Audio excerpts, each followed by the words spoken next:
하나님 말씀은 로마서 8장 1절에서 5절까지의 말씀 같이 합독하겠습니다. 그러므로 이제 그리스도 예수 안에 있는 자에게는 결코 정죄함이 없나니 이는 그리스도 예수 안에 있는 생명의 성령의 법이 죄와 사망의 법에서 나를 해방하였습니다.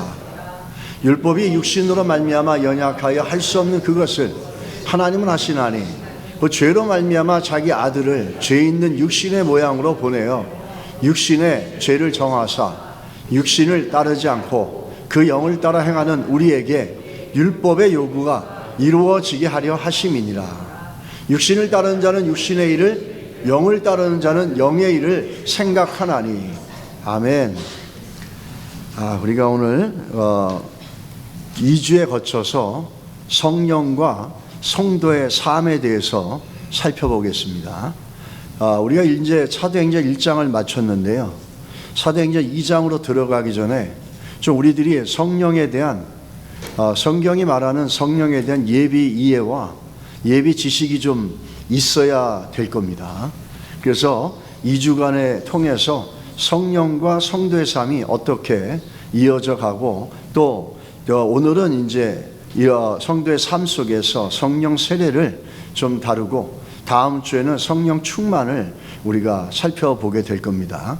그 전에 먼저 말씀을 나누기 전에 같이 한번 기도하고 싶은 거는 6월 12일부터 14일까지 우리 조용모 교수 모시고 신약의 성령과 종말론이라고 하는 이 주제를 같이 좀 다루는데요.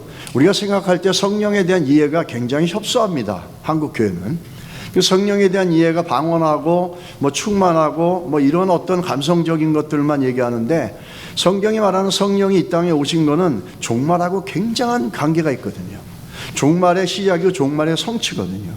우리가 그걸 좀 이해하면서 우리가 요즘에 한 몇 주 동안 우리가 새벽 예배 때 누가복음 21장을 나눴는데 이 종말의 시대에 준비된 신앙이 좀 되어질 수 있는 우리가 되기를 바라는 마음입니다. 우리 같이 한번 그 시간에 성령으로 우리 조용모 교수 은혜 주시고 전하는 것들이 우리에게 정말 영혼의 살이 되고 피가 될 수 있도록 하나님의 성령이 주도하시고 이끌어 가시고 여러분들도 시간을 스케줄을 잘 짜셔서 그 10일부터 14일 금요일부터 주일까지죠. 그 시간들 안에 우리가 다른 것들과 오버랩되지 않고 잘 참석할 수 있게 되기를 여러분 좀 잘 계획 잡으시기 바랍니다. 한번 그날을 위해서 그 시간과 집회를 위해서 오늘 이 시간 한번 좀 같이 기도하겠습니다. 기도하시겠습니다. 하나님 아버지, 하나님의 은혜를 구합니다. 하나님, 우리 조용모 교수 와서 말씀을 전하고 우리 성도들에게 필요한 것들을 전해갈 때 성령이여 우리 가운데 듣는 길을 열어주시고 아멘으로 화답하게 하여 주시고 하나님의 성령으로 진리를 깨닫게 하여 주십시오. 모든 말씀은 성령으로 감동되어졌습니다. 하나님의 진리의 말씀을 들을 때 성령이 주도해 주시고 성령이 준비시켜 주시고 성령이 깨닫게 해주신 은혜가 우리 성도들 안에 있게 하여 주셔서 이 말세 집안을 살아가는 우리들이 하나님의 나라를 준비하며 예비된 신앙을 갖고 살아갈 수 있도록 은혜를 베풀어 주시기를 원합니다.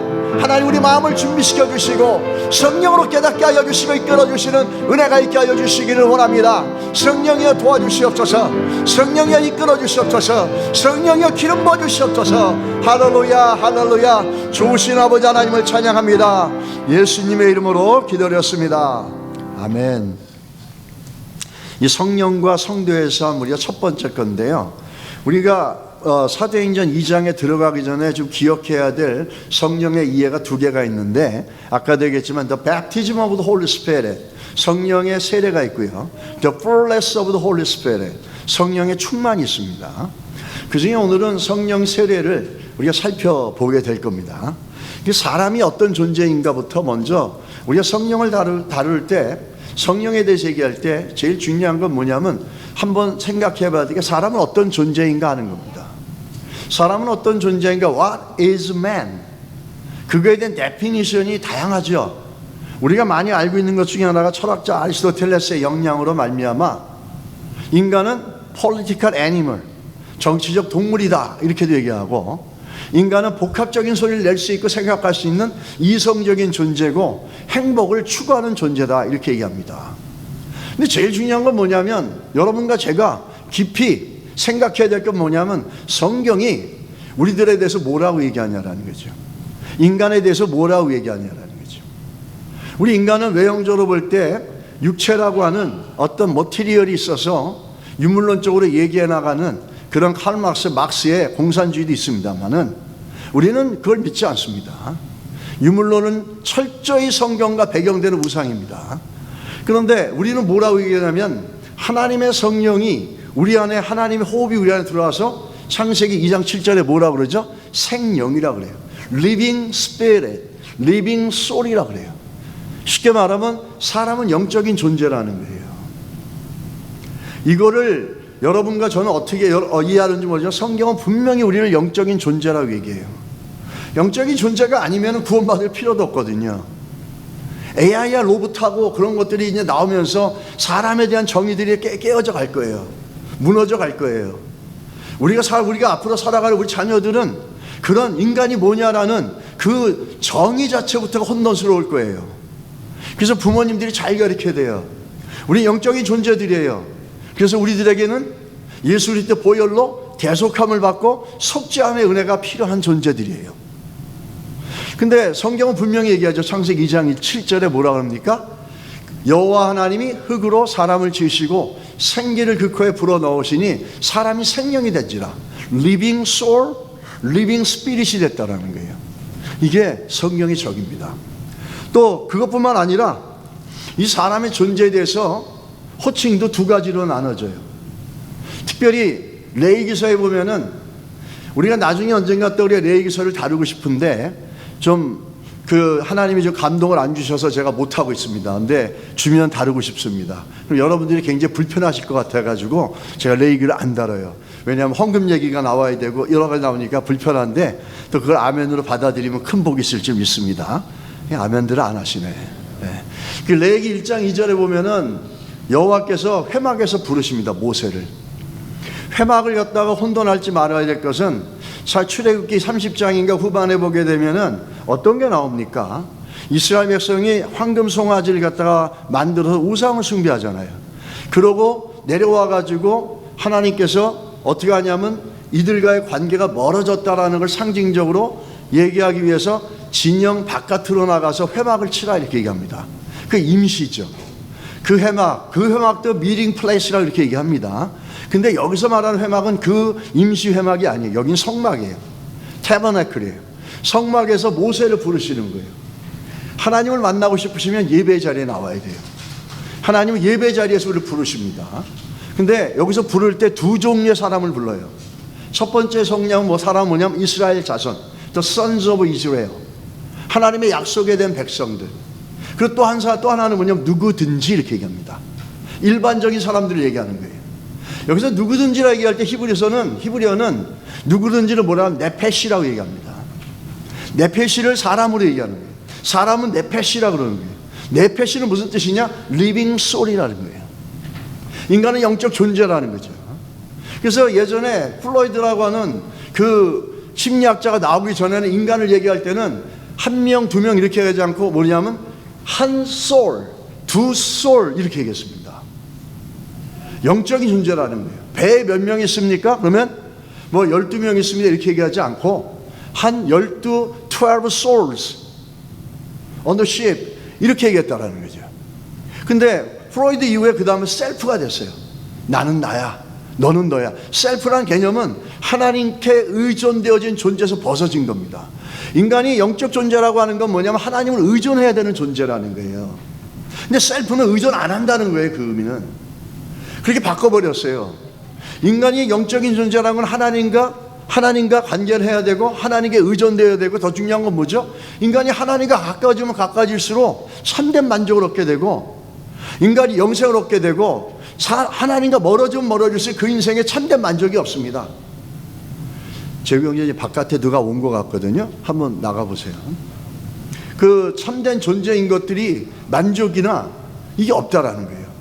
그래서 영적인 존재라는 의미가 정의가 될 때 우리 가운데 주시는 의미들이 그 하나님을 신뢰해 나가는 이런 모든 것들 속에 중요한 것들이 되는 거죠.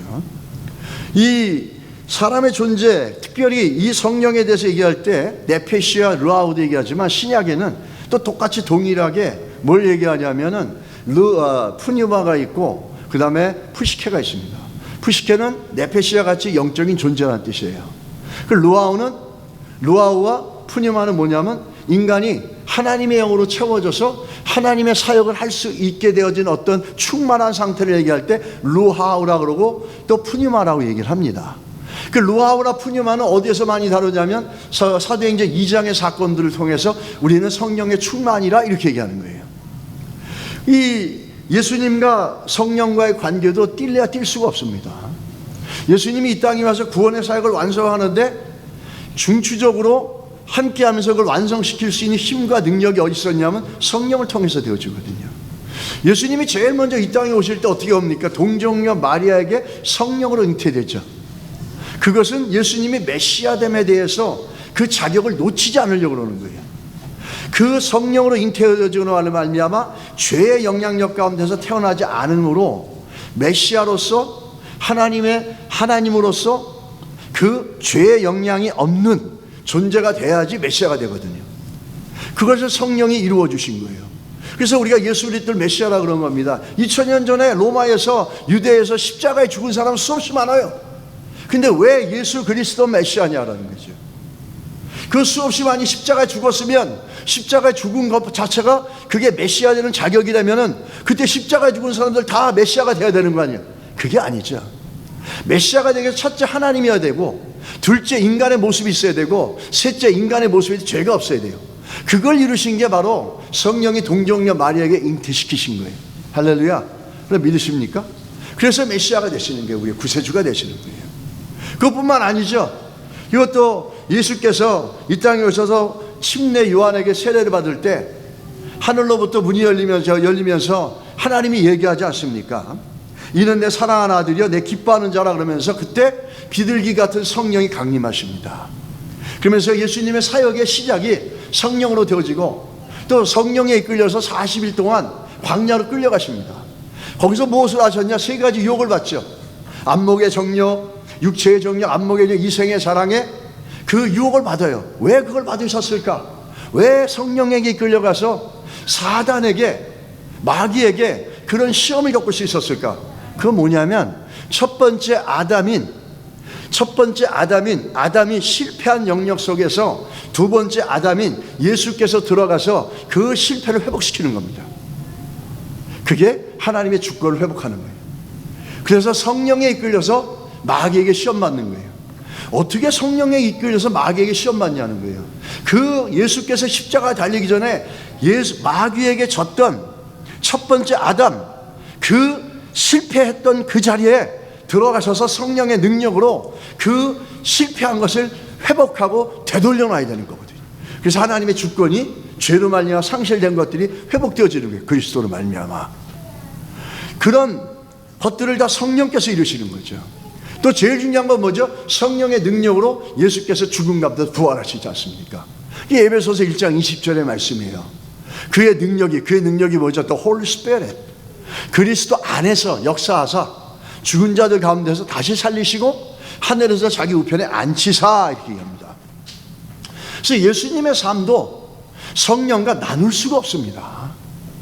그리고 또 여러분과 제가 예수 믿게 되어지고 예수 믿는 사람으로 살아가고 예수 믿는 사람으로 주 앞에 서는 그 순간까지 하나님의 성령은 우리를 떠나지 않습니다. 성령으로 시작해서 성령과 함께 동행하며 나가는 게 크리스찬 삶이거든요. 그래서 아까도 얘기했지만 성령에 대해서는 성경에서 두 개를 얘기하고 있습니다. 두 가지 예를. 하나는 성령 세례고 하나는 성령 충만입니다. 오늘 우리가 살펴볼 건 성령 세례입니다.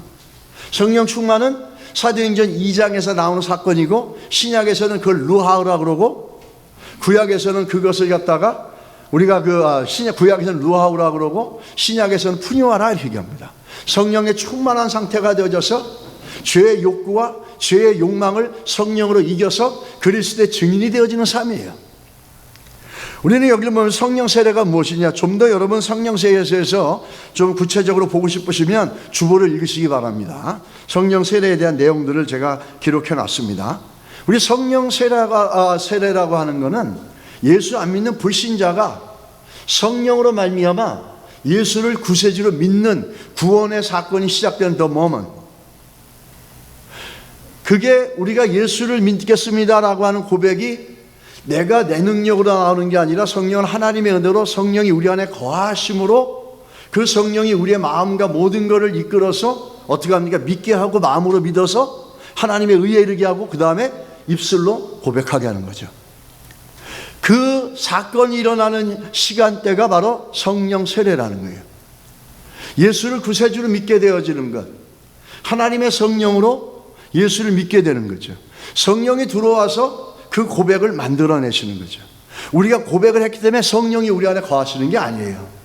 하나님의 은혜로 성령이 우리 안에 거하시게 되므로 우리가 마음으로 믿어서 의에 이르고 입술로 시인해서 구원에 이르는 겁니다. 이것들이 시작되는 거죠. 그 상황을, 그 사건을 우리는 성령 세례라 이렇게 얘기합니다.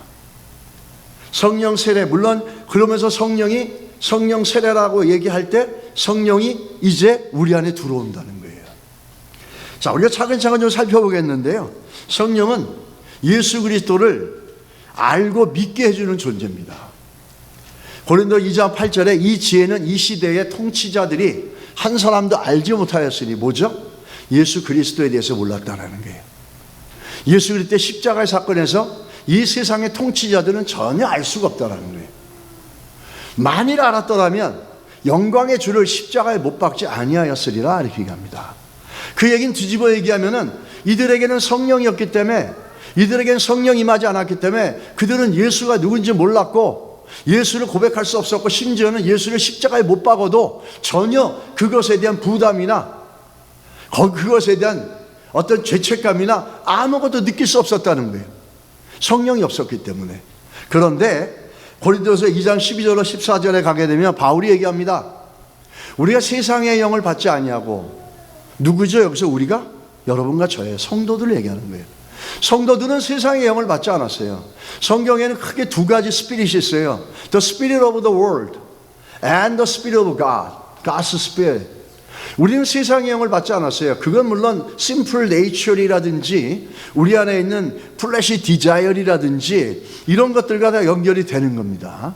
우리는 하나님으로부터 온 영을 받았어요. 누가? 우리가, 예수 믿는 사람들이.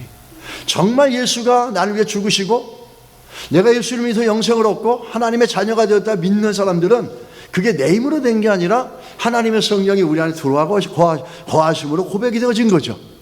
이는 우리로 하여금 하나님께서 우리에게 은혜로 주신 것들을 알게 하려 하십니다. 성령으로 알게 하시는 거예요. 성령으로 예수를 알게 하시고, 성령으로 십자가의 복음을 알게 하시고, 성령으로 그리스도의 피의 대속함을 알게 하시는 거예요. 성령으로 내가 죄인됨을 알게 하시고 그 예수 그리스도의 피로 말미암아 대속되고 내가 속죄함을 받았다라는 걸 알게 해주신 게 뭐냐면 The Holy Spirit, 성령이 하신다는 거예요. 그러면서 우리가 이것을 말하거니와 사람의 지혜가 가르친 말로 아니하고 오직 성령께서 가르치신 것으로 예수를 알게 되고 예수를 믿게 되고 성경을 하나님 말씀으로 믿고 영생을 꿈꾸고 하나님의 성령과 그 예수 이름을 붙잡고 기도할 수 있는 이런 모든 것들이 사람의 지혜로 되어진 게 아니라 뭘로 되어졌다고요? 오직. 그래서 바울은 오직이라는 단어를 앞에 붙입니다. 성령밖에 없다라는 거예요. 성령께서 가르치신 것으로 하니 영적인 일은 영적인 것을 분별하리라. 우리가 예수를 믿는 것은 다른 게 아니라 영적인 일이라는 거죠. 육에 속한 사람은 하나님의 성령의 일들을 받지 아니하나니, 제일 중요한 건 육에 속한 사람들은 성령이 없어요. 그러다 보니까 예수를 믿지 못해요. 예수를 인정하지 않아요. 예수를 받아들이지 않아요. 그것들이 그에게 어리석어 보이다. 예수를 믿고 우리가 기도하는 행위들, 예배하는 행위들, 말씀을 믿고 살아가는 게 성령이 없는 육에 속한 사람들은 다 어떻게 합니까? 우리가 하는 게 어리석어 보이는 거예요. 아니 바쁜데 뭐 나와서 예배 드려, 나가서 돈 벌지. 아니 바쁜데 무슨 새벽 예배해, 피곤한데 자고 나가서 돈 벌어야지. 목구멍이 포도청인데. 그 사람들에게는 교회에서 우리가 하는 이게 다 어리석게 보인다는 거예요. 이거를 알 수 있는 건 뭐죠? 영적으로 막 분별된다는 거예요. 그 영적이라는 게 뭐죠? 뭐 귀신을 보고 뭐 예언을 하고 그런 게 아니라 성령이 우리 안에 들어와서 예수를 알게 하는 눈을 열어주실 때 계시죠. 그게 그때 예배하는 것이 소중한 것이고 찬양하는 것이 소중한 것이고 하나님 앞에 헌신하며 드리며 복음 전하며 또 기도하는 것이 얼마나 값진 것인지를 우리가 알 수 있고 믿을 수 있다는 거예요. 할렐루야. 여러분과 우리 안에 그러한 것들이 소중한 것이고 그러한 것들에 대한 우리의 열망이 있다면 그거는 사람의 지혜로 된 게 아니라 뭘로 된 거죠? 우리 안에 거하시는 성령으로 되어지신 거예요. 그 성령은 하나님 은혜로 우리에게 주어진 거예요. 그 성령으로 말미암은 것들 중에 또 우리 고린도전서 12장 3절에 바울이 분명히 얘기하죠. 또 성령이 아니고는 누구든지 예수를 주로 고백할 수 없다 얘기합니다. 고린도전서 12장 3절에 분명히 얘기합니다. 그리고 성령을 우리 마음에 주셨다고 얘기하죠. 갈라디아서 4장 6절에 성령을 우리 마음에 주셨어요. 그러므로 말미암아 우리 안에 있는 성령이 뭘 하게 만듭니까? 하나님을 아바 아버지로 부르게 만드는 거예요. 저 갈라디아서 4장 6절 너희가 아들임으로 하나님이 그들의 아들의 영을 우리 마음 가운데 보내사 성령이 우리 가운데 들어옴으로 예수를 고백하게 되고 그리고 성령이 우리 안에 들어옴으로 천지를 지으신 하나님이 나와 상관없는 그냥 세상을 지배하는 어떤 초월적인 지배자고 조물주로 알고 있었는데 그분이 내 아버지가 되고 심지어는 아빠라고 부르는 거예요. 그 일을 이뤄내고 그 고백을 만들어내는 게 하나님이 보내신 하나님의 아들의 영, 뭐죠? 성령이에요. 성령이 우리 안에 들어와 거하심으로 우리가 아바 아버지로 부르시면서 하나님과 깊은 교제를 하고 기도를 하게 되고 관계가 형성이 되고 기쁨의 관계가 되어지고 예전엔 하나님의 진노의 자녀였는데 이제는 사랑의 대상이 되어버리고 이게 바뀌어버린 겁니다. 스테러스가 완전히. 그러면서 제일 중요한 건 뭐죠? 하나님을 아바 아버지로 부를 수 있는 거예요.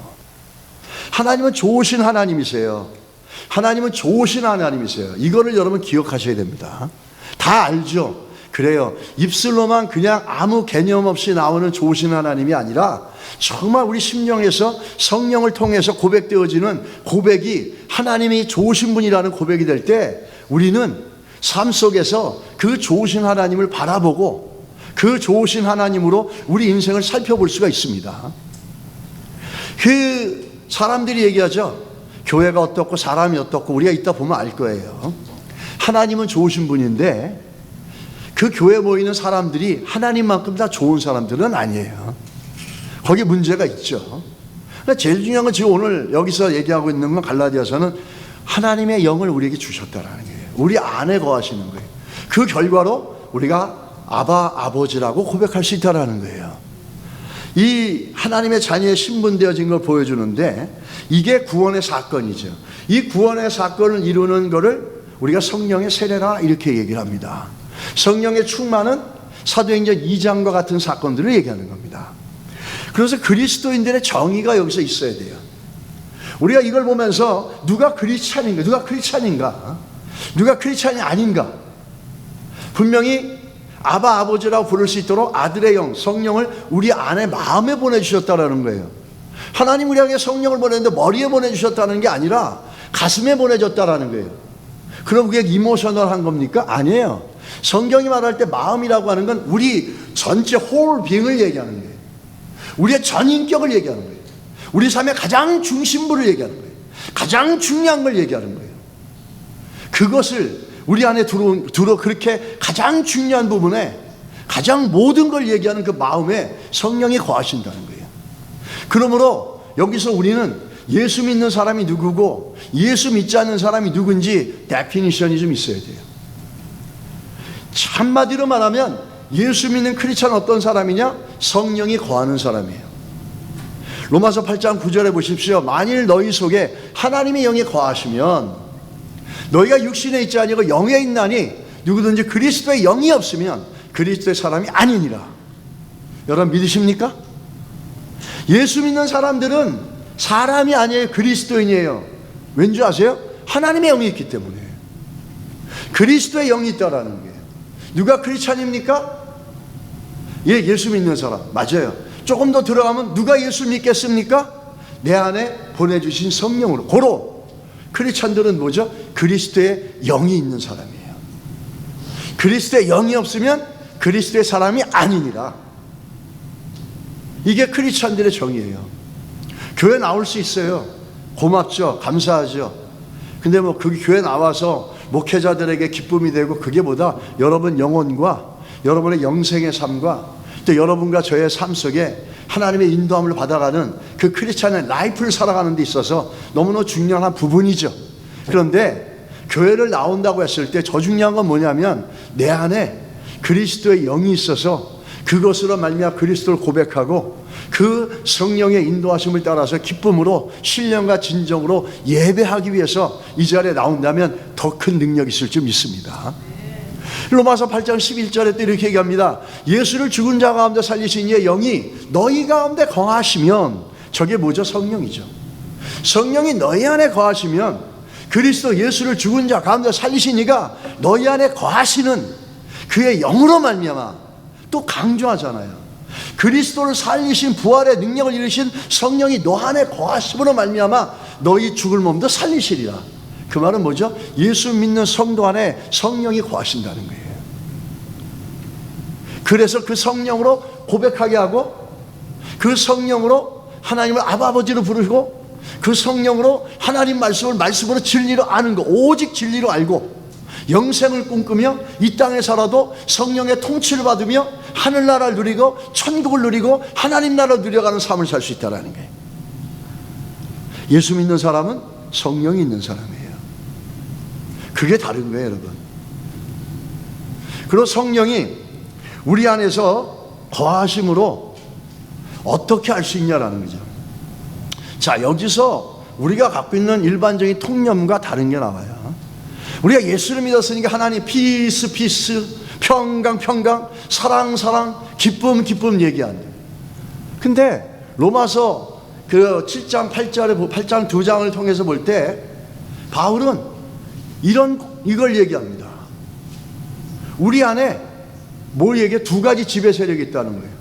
Two ruling power가 있다는 거예요. 하나는 하나님의 법, 하나는 죄의 법이 두 가지 있다는 거예요. 갈등이 있다는 거예요, 여러분. 예수 안 믿는 사람은 죄의 법밖에 없기 때문에 절대로 no conflict, never ever. 영적 갈등이 없어요. 근데 예수 믿는 사람은 우리가 이따 보겠지만 예수를 믿어 성령도 거하셔서 하나님 뜻대로 살아가려고 그러고, 한편으로는 죄의 법도 있어서 죄 가운데 가려고 하는 속성이 두 가지가 있다는 거예요. 그래서 예수 믿는 사람은, 오늘 바울이 얘기하는 건 뭐냐면, 평강이 있고 예수를 믿었으니까 기쁨이 있고 만사가 형통하고 그렇게 우리 생각하잖아요. 근데 성경은 바울은 아니요, 갈등이 있다는 거예요. 너희 안에 갈등이 있고 너희 안에 컴플렉이 있고 너희 안에 스트러글이 있다는 거예요. 로마서 7장 21절 25절 보십시오. 제가 한번 읽어드릴게요. 그러므로 내가 한 법을 깨달았으니 곧 선을 행하기 원하는 나에게 악이 함께 있는 것이로다. 이것을 말하는 일반적으로 악가선 지킬 박사 하이드 같은 얘기를 하는 게 아니라, 여기서 말하는 건 성령의 법과 여전히 남아있는 죄의 욕구와 하나님을 기쁘게 하려는 것과 내 욕구 가운데 살려가는 것과 이 두 가지가 있다는 거예요. 그래서 나에게 악이 함께 있는 것이로다. 내 속 사람으로는 하나님의 법을 즐거워하고, 내 속 사람은 뭐죠? The self, the inner being saved by the Holy Spirit. 우리 성령으로 거듭난 거예요. 그 마음이 있는데 지체 속에 한다는 법이 내 마음의 법과 싸워 내 지체 속에 있는 죄의 법으로 나를 사로잡는 것을 보는도다. 오호라, 나는 곤고한 사람이로다. 이 사망의 몸에서 누가 나를 건져내랴. 우리 주 예수 그리스도로 말미암아 하나님께 감사리로라. 그런즉 내 자신이 마음으로는 하나님의 법을, 육신으로는 죄의 법을 섬기노라. 바울도 그렇게 얘기했어요.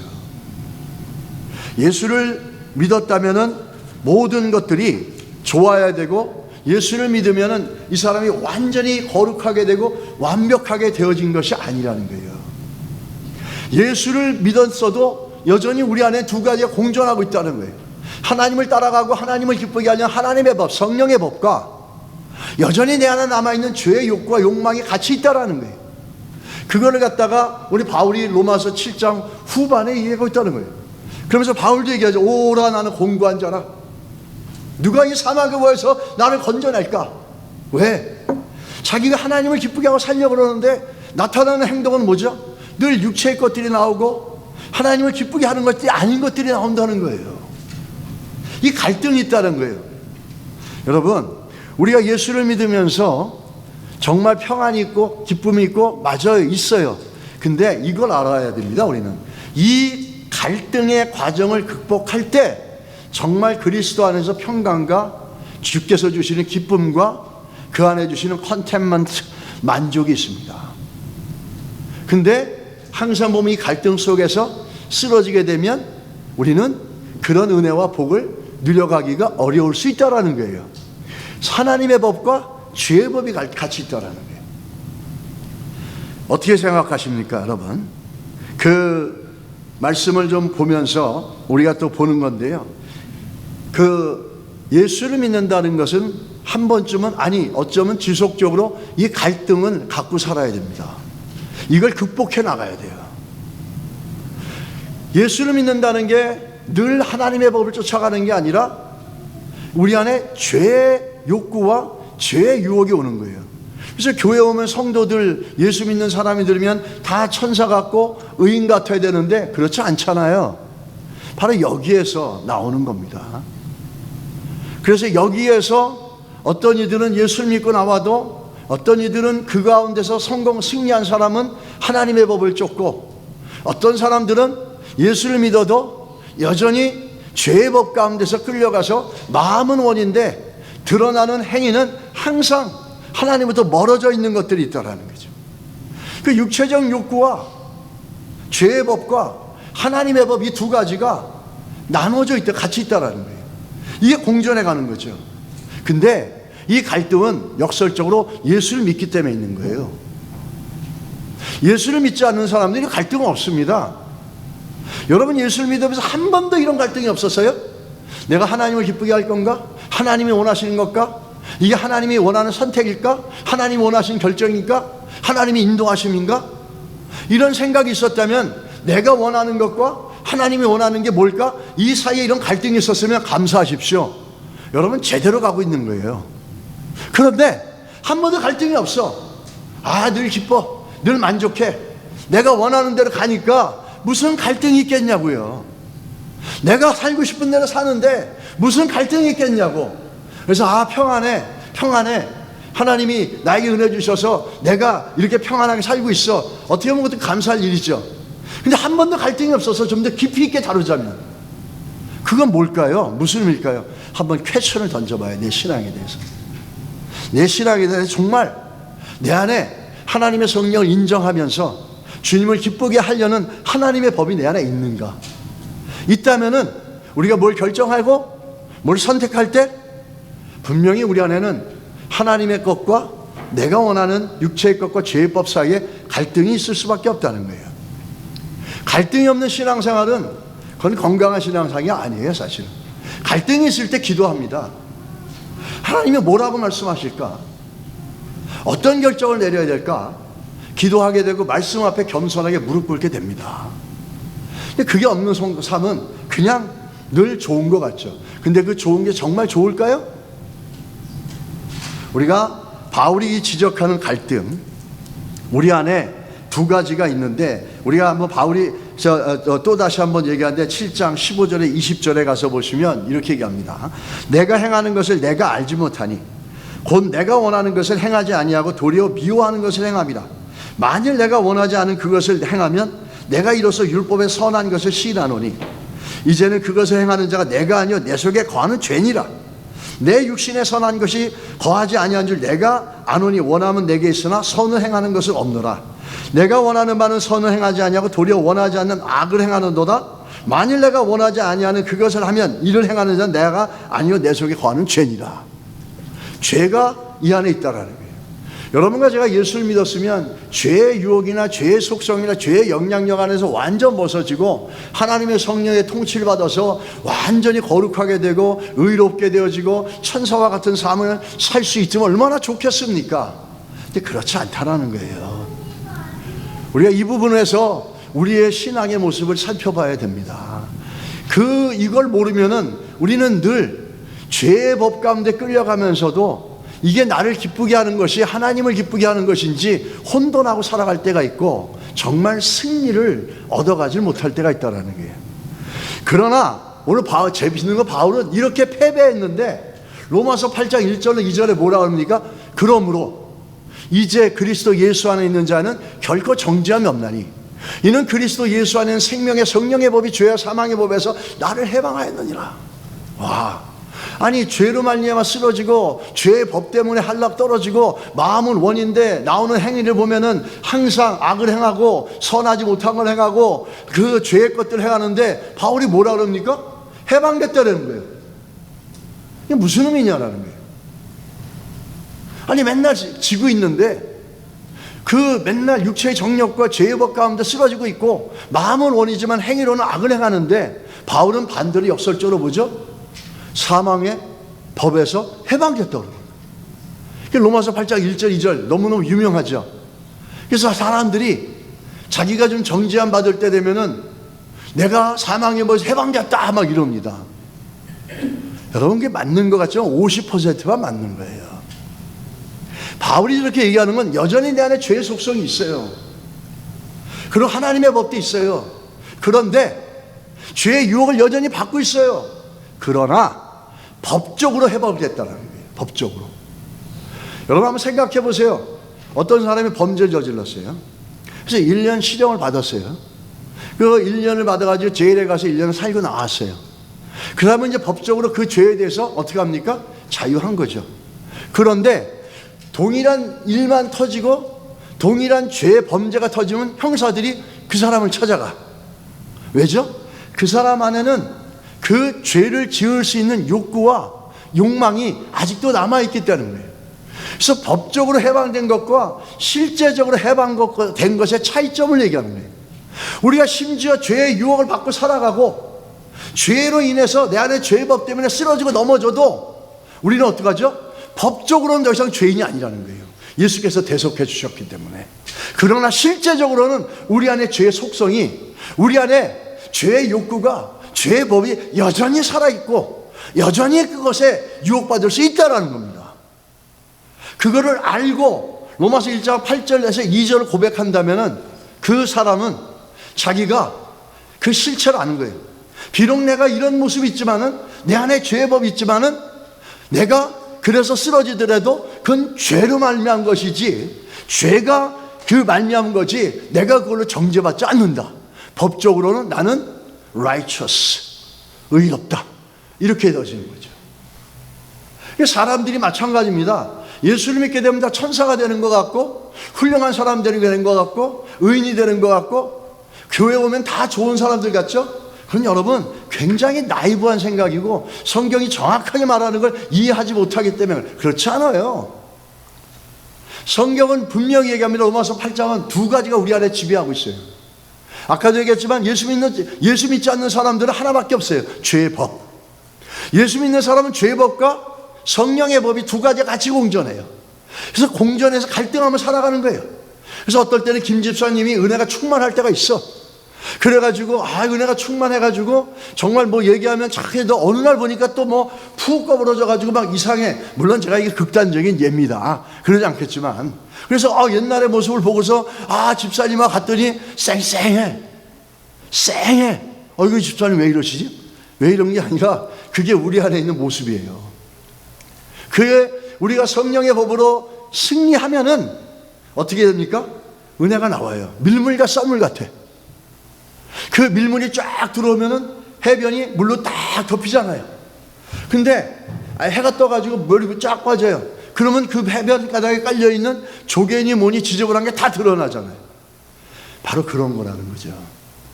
성령의 법과 육체의 법이 함께 있습니다.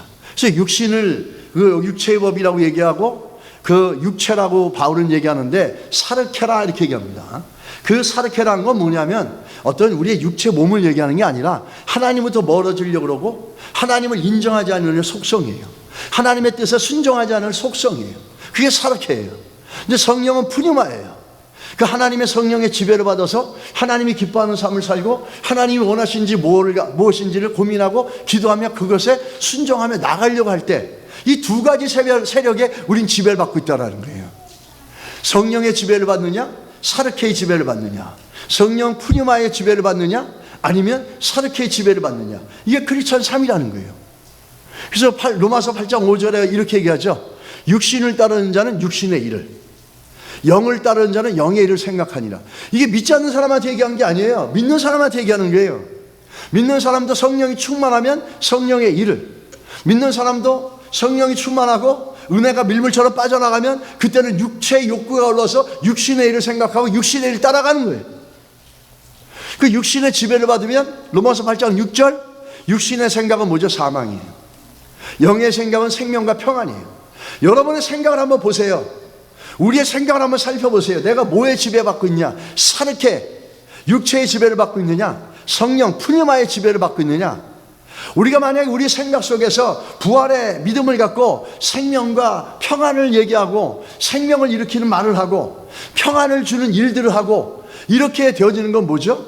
그럼 그게 성령의 지배를 받고 있다는 거예요. 근데 우리 안에 나오는 것마다 사망의 것들 나와요. 분노하고 미워하고 정죄하고 판단하고 내 생각에 지배되어지고 내 욕구와 욕망과 내 기뻐하는 내 잣대 이렇게 살아요. 그건 육신의 생각에 지배를 받고 있다는 거잖아요. 이 두 가지 세력 사이에서 갈등하는데 우리는 이 두 가지에서 이겨내야 됩니다. 그래서 성령으로 충만하게 되면, 성령이 우리를 지배하게 되면 우리는 육신의 것이 아니라 성령의 것들을 얘기하고, 또 로마서 8장 7절로 8절에 보면 육신의 생각은 하나님과 원수가 됩니다. 육신의 생각은 하나님과 원수가 되는 이는 하나님의 법에 굴복하지 아니할 뿐 아니라 할 수도 없습니다. 육신에 있는 자들은 하나님을 기쁘시게 할 수 없다. 이게 믿지 않는 사람에게도 해결되지만 믿는 사람 안에도 있다라는 거예요. 우리 안에도 끊임없이 두 가지가 있어서 하나님 앞에 순종할까? 내가 기뻐하는 걸 할까? 여러분 이런 갈등 해본 적 없으세요? 이런 갈등이 있었다면 감사하십시오. 제대로 가고 있는 거예요. 다만 그 갈등에서 이겨야 됩니다. 그래서 로마서 8장 12절하고 13절에 보니까 바울이 뭐라고 그러죠? 그러므로 형제들아 우리가 빚진 자로 돼 육신에게 져서 육신대로 살 것이 아니라 육체의 지배를 받아서 죄의 법의 지배를 받아서 하나님과 어긋나는 불순종의 삶을 살 것이 아니라 어떻게 하죠? 너희가 육신대로 살면 반드시 죽을 것이로되 영으로서 몸의 행실을 죽이면 살리라. 성령으로 육체의 욕구를 지배하라는 겁니다. 이 성령으로 육체의 욕구를 지배해 나가는 것. 그래야지 우리가 성령의 지배를 받아서 로마서 8장 16절에 제일 먼저 성령이 친히 우리의 영과 더불어 우리가 하나님의 자녀인 걸 증언합니다. 성령이 충만하면 충만할수록 우리에게 나오는 게 뭔지 아세요? 내가 누구이냐라는 거예요.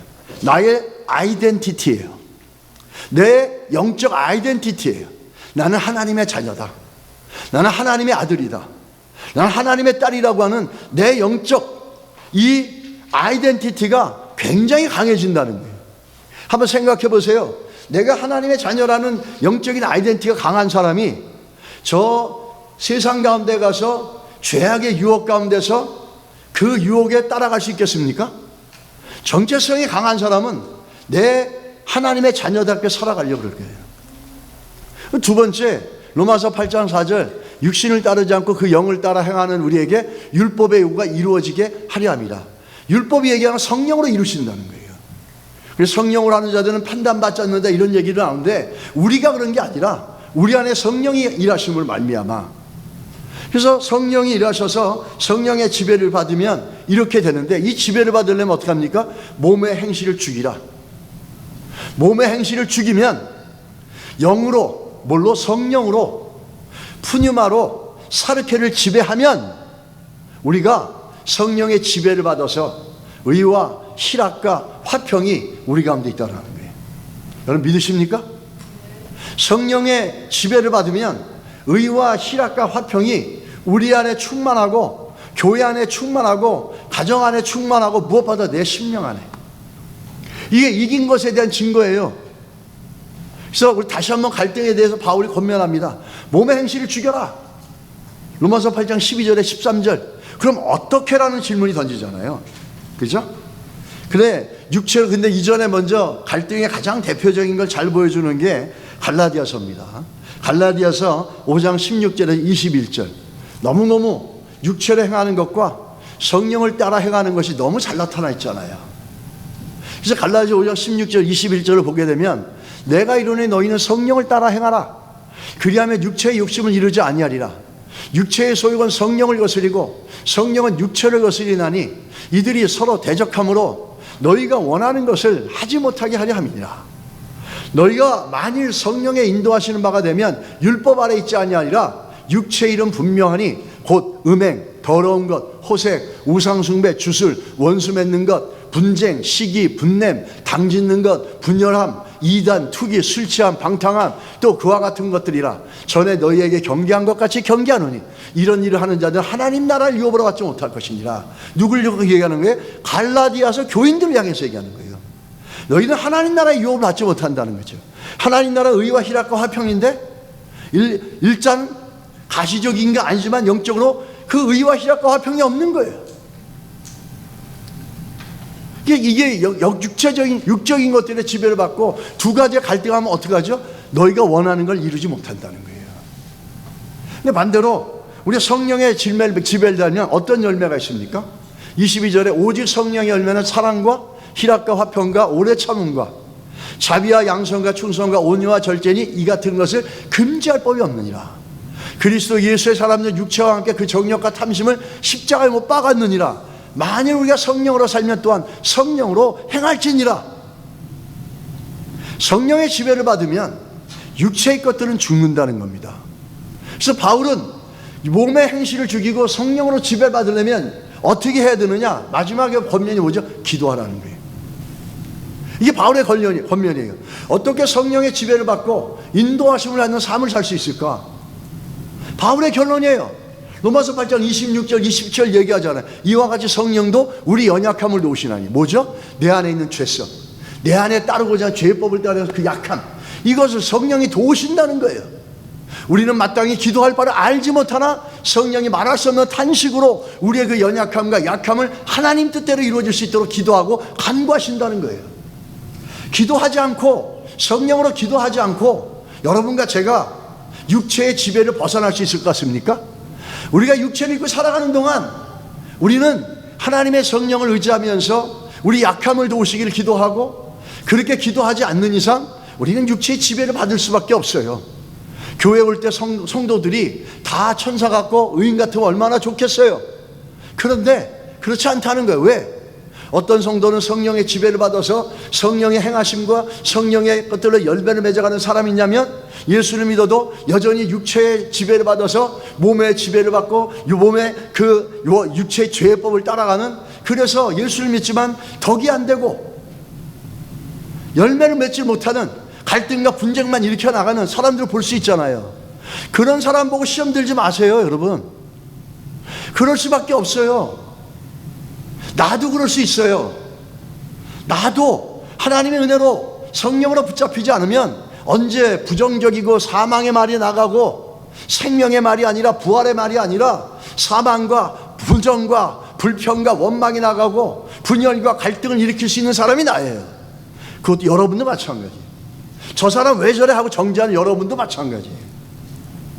어느 누구도 거의 자유로울 수가 없어요. 그래서 오늘 본문에 바울이 마지막 얘기하는 것처럼 성령으로 기도하라는 겁니다. 성령으로 기도할 때 우리 약함을 아시는 성령께서 도와주십니다. 그래서 성령에 대해서 얘기할 때 요한복음 14장 26절에 보혜사라 얘기합니다. 파라클레토스라 그래요. 이게 무슨 뜻이냐? 내 옆에 서서 나를 보호해 주시고 도와주시고 변론해 주는 러이어 같은 거예요. 보혜사 곧 아버지께서 내 이름으로 보내신 성령, 그가 너희에게 모든 걸 가르치시고 내가 너희에게 말한 모든 걸 생각나게 하시라. 성령께서 옆에서 도우시고 내 연약함을 도우시고 내 부족함을 도우시고 내가 할 걸 깨닫게 하시고 하나님의 말씀을 기억나게 하시고, 그리고 날 이끌어 가시는 거예요. 성령으로 기도해야 돼요. 기도할 때도 우리 생각으로 기도하고 내 마음으로 기도하는 것도 있지만 정말 중요한 건 성령으로 기도하는 거예요. 어떻게? 성령을 인정하는 겁니다. 내 안에 있는 성령을 인정하고 내 연약함을 성령님 도와주십시오. 내 연약함을 하나님 뜻대로 되어질 수 있도록 성령께서 이끌어 주십시오. 이렇게 인격적으로 인정하고 고백해 나가는 거예요. 우리가 나중에 기회 되면 좀 살펴보겠습니다. 유다서는 또 얘기하죠. 1장 20절에 사랑하는 자들아 너희는 너희의 지극히 거룩한 믿음 위에 자기를 건축하며 성령으로 기도하며. 여러분, 뭐의 지배를 받고 싶으십니까? 예수를 믿어도 육체의 지배를 받고 싶으십니까? 우리는 안에는 예수 믿는 성령이 들어와 있어요. 여러분이 예수를 진짜 믿고 있다면 벗어날 수가 없어요. 이 갈등에서. 이 갈등에서 이겨내려면 기도로 성령이 나를 지배해서 육체의 행실, 죄의 법은 죽고 하나님의 성령의 법만이 밀물처럼 들어와서 나를 채우는 그 일이 있을 때 우리가 이 갈등에서 승리할 줄 믿습니다. 그리고 성령의 열매를 맺을 수 있어요. 그리고 모든 이들이 볼 때 저 사람 예수 믿는 사람이다라고 칭찬받을 수 있어요. 어느 쪽을 가시겠습니까? 이러고도 이번 주 새벽 예배들 안 나오시면 곤란합니다. 기도하겠습니다. 하나님 아버지, 주의 은혜를 구합니다. 성령님, 우리를 충만하게 붙잡아 주셔서 정말 우리가 육체와 죄의 법에 끌려가지 않고 하나님의 성령이 이끄시는 대로 가게 할 수 있도록 성령님 도와주십시오. 우리는 아직도 혈기가 있고 아직도 자아가 시퍼렇게 살아있고 아직도 내 욕구와 욕망이 있고 아직도 정말로 분별하지 못해서 가지고 있는 나의 잘못된 이해와 것들이, 생각들이 나를 붙잡고 있는 게 너무나 많습니다. 성령이여, 오늘 우리 연약함을 인정하니 오셔서 하나님의 뜻대로 탄식하시고 통곡하시고 기도해 주셔서 아버지의 뜻을 이루며 성령의 인도함을 받아가는 우리 성도들 될 수 있도록 기름 부어 주시옵소서. 예수님의 이름으로 기도드렸습니다. 아멘.